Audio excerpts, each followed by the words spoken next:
Next up, we have somebody who lost, I think, the most weight on out of everybody who's speaking today. I want to say yes. I'm like almost 100% positive. She lost so much weight after she had surgery. I can't remember how long ago she had surgery, but I think she was one of the first people that I actually found on TikTok when I really started going on, like, looking for people who had bariatric surgery. And I saw her and I was like blown away. Okay. Like just her transition is like so inspirational because you hear people say I had weight loss surgery and then they gain the weight back and you're just like, what? How's that even possible? But she ain't gained no weight back. Okay. She out here killing it. Okay. So I am horrible with pronouncing names, but her name on TikTok is Gracefully Fit Journey. Okay, I'm gonna let her tell her own name because I am the worst at pronouncing people's names. Like I am the worst. I think it's Lashandria, but she gonna correct me when she get on it. So let me see. I can't see everybody, but if you can unmute yourself, I'm gonna see if I can find you, just in case you can't. Oh, there you go. I got you. I got you. Let's see. There we go. Hey, hey everybody. Hey everybody. Hey everybody. My name is Lashandria. You were close. Look, nobody ever pronounces it right. So the easiest thing is everybody calls me Sean. And thank you guys so much for even thinking about me. I was quite shocked. And as far as my journey, Tara was one of the first people I connected with when I got on TikTok. And just to tell y'all a little bit how I actually ended up on TikTok, it was my nephew and my niece was like, you've lost so much weight, you need to be on TikTok. So I'm like, what is TikTok? Initially, because I had no clue what it was. I was sharing a little bit on Instagram. So I have lost, to tell you all who I am Lashandria, Sean. I had the duodenal switch surgery January 16th of 2019. I have lost 300, I was 578 pounds to start. I have lost 350 pounds so far on my journey. For me, my decision to have weight loss surgery was literally, people say life or death, but for me, it was literally life or death. I was in a wheelchair. I was using oxygen 24 hours a day, 7 days a week. I only left the house to go to doctor's appointments and church.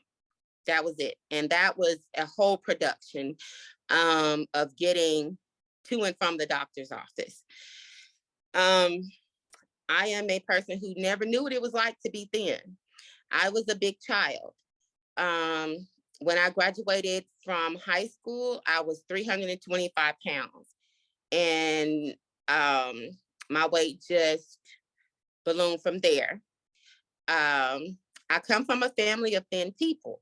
So I was not surrounded by, on my mother's side, I was not surrounded by other big people.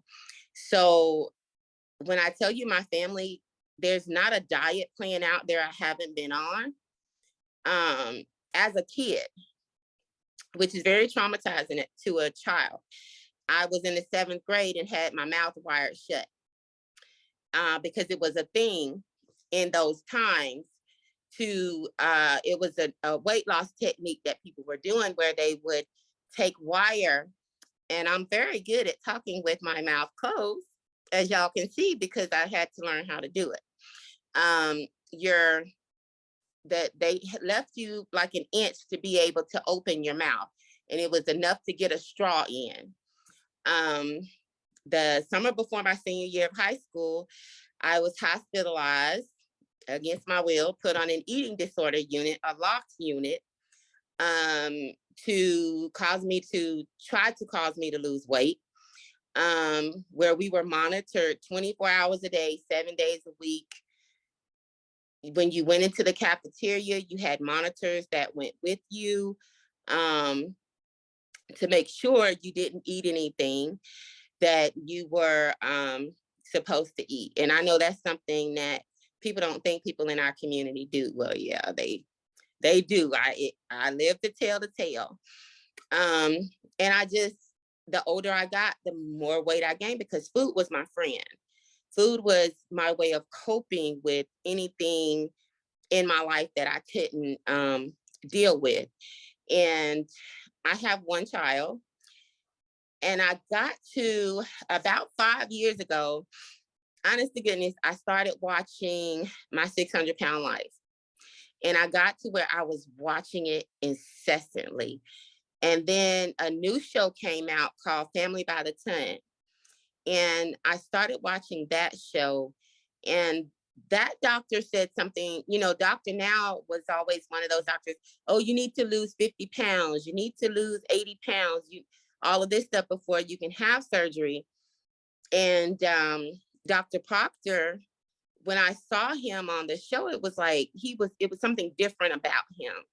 So I saw that he was based in Georgia, and everything just kind of fell into place from there, because I researched him and found out he actually had an office here where I am in Noonan.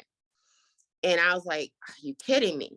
So I made my appointment. I went in. To make a long story short, my first visit with him is when I actually found out I was 578 pounds, because no scale in a regular doctor's office would weigh me. So I had no clue. And when I heard that number, I knew I was large, but I had no idea that I was that large. And when I met with Dr. Proctor, he said, if you could lose 60 or 70 pounds on your own, you don't need me. And I was like, wow. He was like, what I need to see you do is prepare.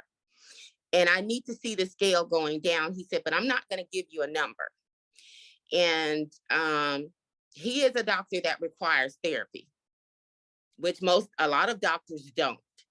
So he didn't just require a psychological evaluation. He was like, I need to know that, you're going to win. That was his thing. I don't want you to have this surgery.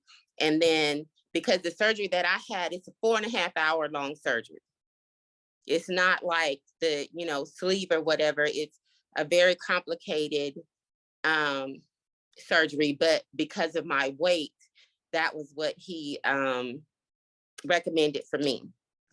So I had the surgery, and at those of you that have seen my TikToks, I started out in my yard, honestly, with my son, just sitting in a chair, moving my legs and flailing my arms, just anything to get myself moving. And I had to learn to eat a different way. And I had to learn that to deal with emotions. When I had surgery, a lot of emotions that I never knew I had, when you took the food away, I had to deal with all those things. And honestly, I applaud, I love Tara with her tummy tuck. And, my goal was never to get to the 100-pound. Everybody wants to get to Wonderland. My goal was never to get to Wonderland. I am right now hovering around 240, 250. My goal weight is 225. And I know that I'll eventually get there. But once I started working out and doing weights, my weight loss started to slow down a little bit. And I got upset, because I'm like, wait a minute, I'm working out. My weight loss is slowing down. And he was like, no, your weight is slowing down, but you're building muscle. And he explained to me that muscle weighs more than fat does, which is something I had, no clue about. So I never thought, going from being immobile, they also diagnosed me with osteoarthritis in both of my knees. I have bone on bone. So the doctor said, you're not going to be able to run. Well, thank God that my godson, who y'all have seen in some of the videos with me that trains me. He said to me, "Mom, no, there's nothing we can do about that cartilage being gone. But what we can do is build up the muscle around that cartilage, around that missing cartilage. And as you build up that muscle, you know, you're going to be able to run." And I posted a TikTok yesterday of me running. And that was like the biggest joy, to go from not being able to move at all to running. It's like, what? And you know, he pushes me, the lifting the weights. I never thought I would be into lifting weights. That was just like something I never even imagined. But he said, "Ma, I want you to try lifting weights." I'm like, "Boy, I can't lift no weights." And he's like, "Ma, yes, you can." And he started me out with little small handheld weights. And now I can deadlift around 60, 70 pounds, you know, which is, it's a beginning, you know, it's a beginning. So I just want to be an encouragement to everybody, to let y'all know, the one thing you'll hear me say all the time, and the people who follow me know, your journey is personal. And you have to make your journey personal. It can't be about what your family thinks. It can't be about what your friends think.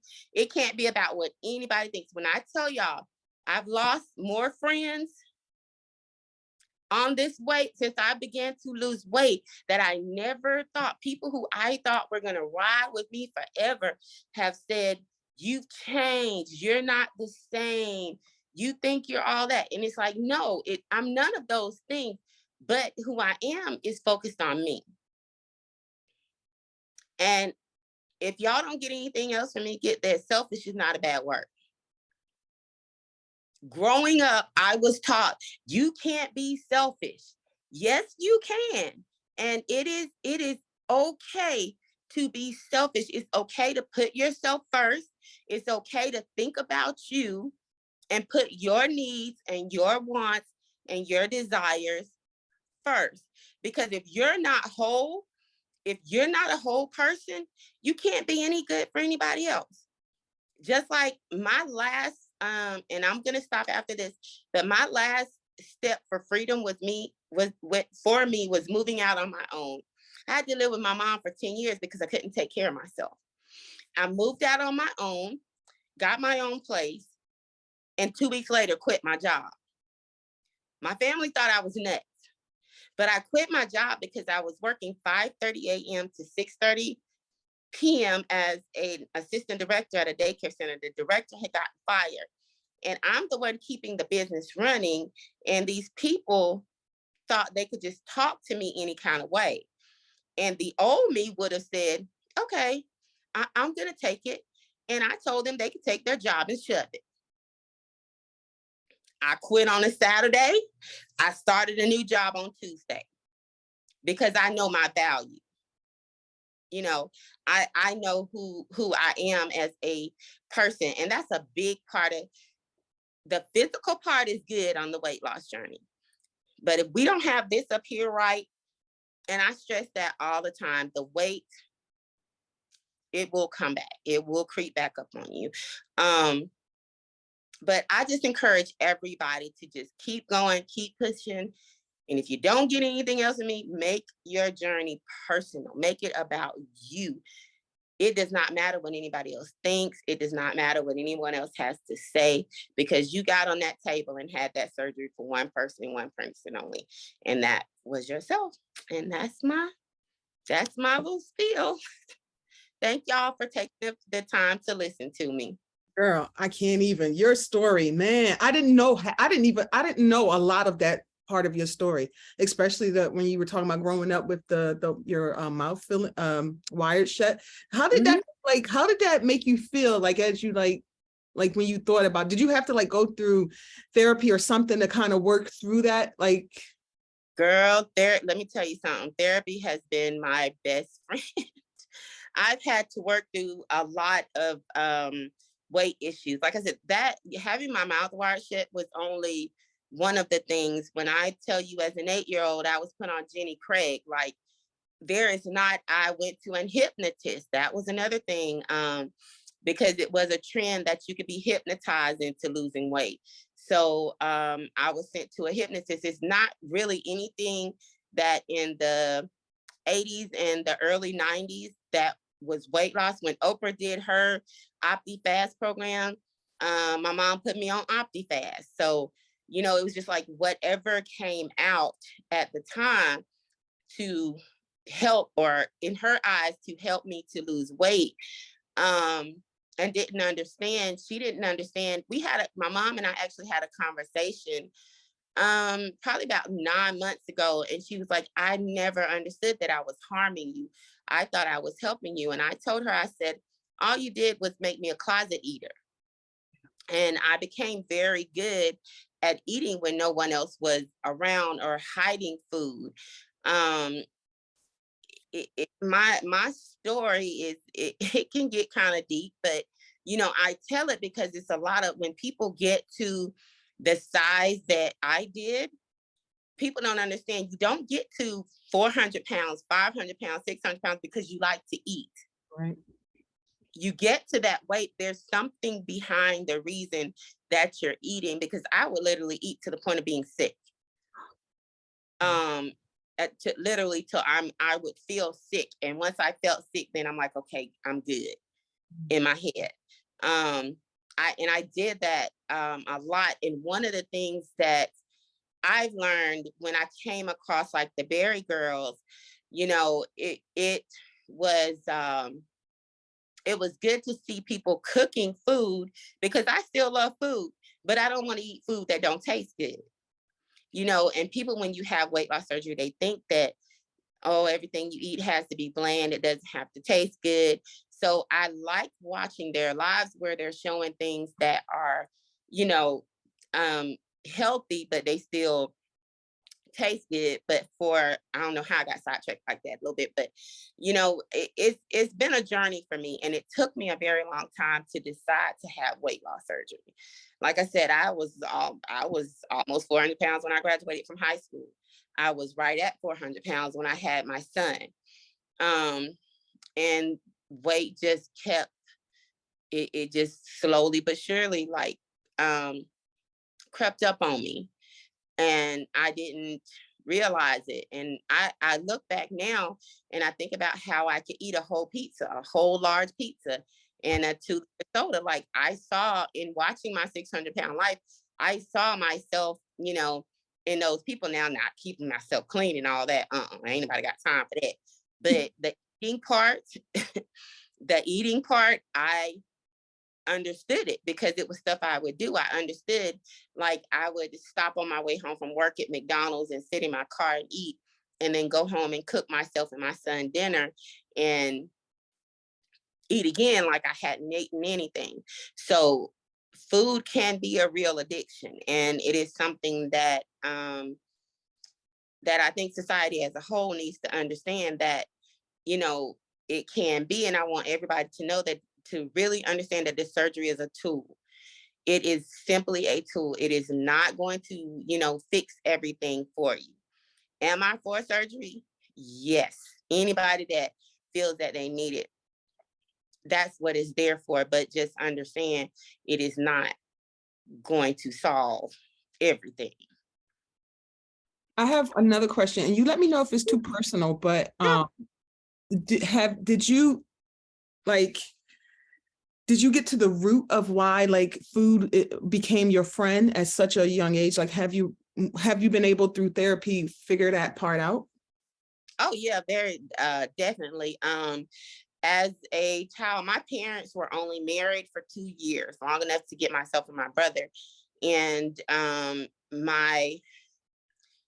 once my parents divorced, my stepfather, I actually thought was my dad until I turned 8. And then my dad decided he wanted to play dad for a minute. So that's when they had to tell us my stepfather wasn't my father and my dad was my dad. So so that caused a lot of trauma. And then he was in and out. You know, he was in and out of my life. And then, like I said, in my family, on my mother's side, everyone was thin. And I was always, even as a baby, I was big. And when you grow up in a family where everyone around you is thin and your mom has the big daughter and she's also thin, she didn't want the big daughter.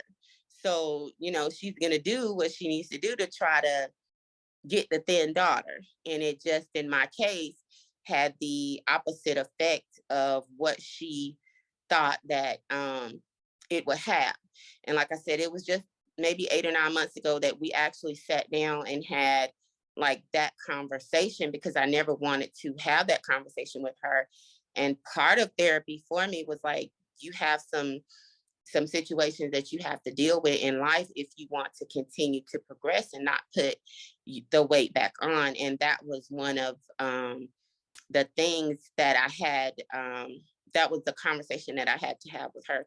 Now, I was blessed to have an aunt in my life and a cousin, which I'm sure if y'all seen my TikToks, y'all have seen her in a lot of my TikToks. My cousin Carla, she's like a sister to me. And whenever I was with her and my aunt, that was always my safe space, where I didn't have to worry about my size or what I ate or, anything like that. It was just being a kid when I was with them. And she was one of my biggest, so she was and is and has always been one of my biggest supporters on my journey. When my aunt passed away, I didn't know what I was going to do without her, but her daughter, my cousin, she stepped right in and she was there the day I had surgery. She took care of me after I had surgery because I had a hard time post-op. It wasn't just have the surgery and come home for me. I had some challenges that I had to go through post-surgery for me because I was so large, and because of the fact that I was already on the oxygen and things like that. And she took care of me until I was able to like get up and get moving. I had to have physical therapy after surgery. So it's been like, it's been a journey. It has definitely been a journey. Would I do it all over again?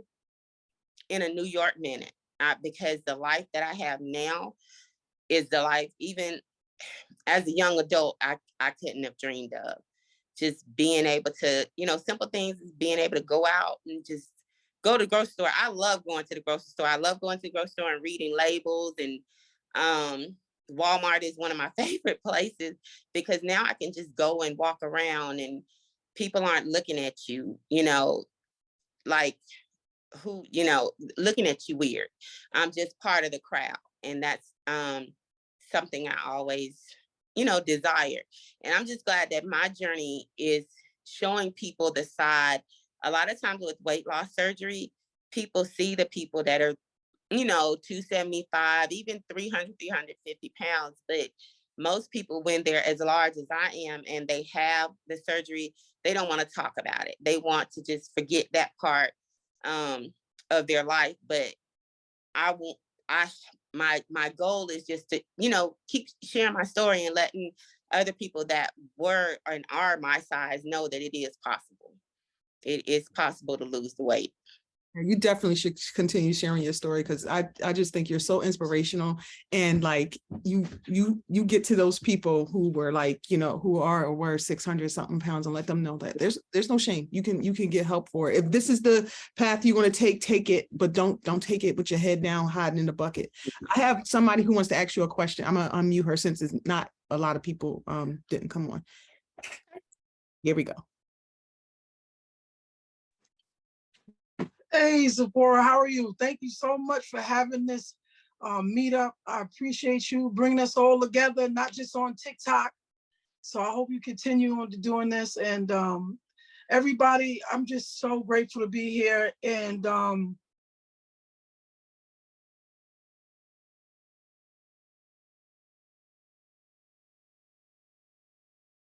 Wait, hold on. We lost you. Say something. Nope.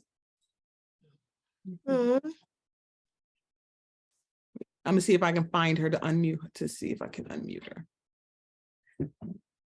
Sorry, I gotta like scroll through everybody. Where'd she go? There she go. All right. Here we There go. we go. You can hear me now? We can All hear you. right. Lashandria, I just want to say, like, your story is just amazing. I think I heard you say in a New York minute. Are you in New York? No, I'm actually, listen, I am in Noonan, Georgia.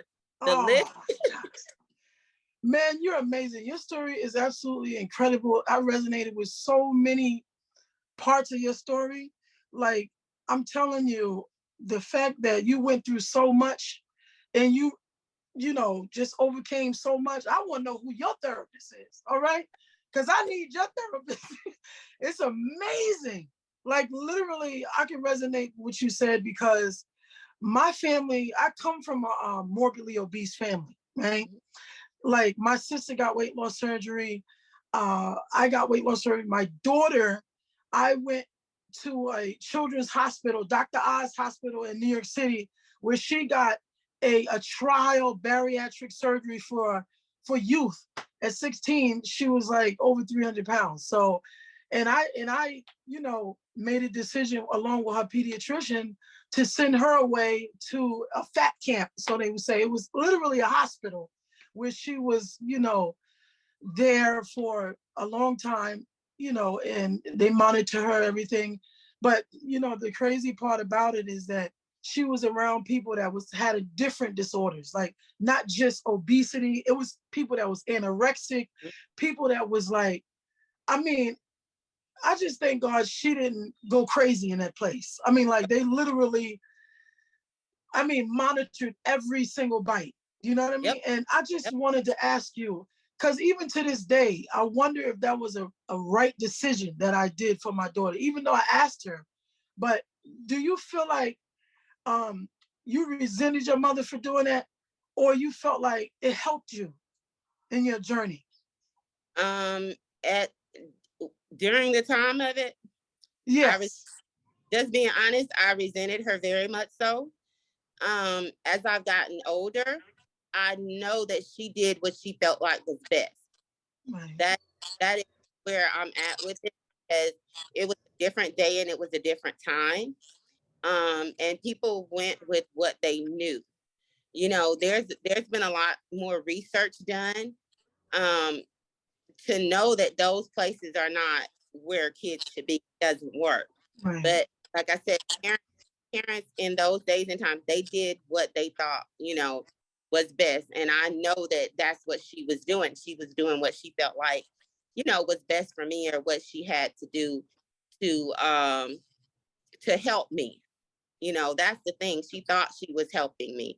And I know I knew and understood that it came from a place of love. So, you know, after having those discussions with her, I don't resent my mom for anything that she did, because she was doing what she thought, you know, was best as a parent. And morbid obesity does run in families. It's a disease. We don't want to say it is, but it really is, because it does run on my father's side of the family. And that Right. is one. So that's where you got it from.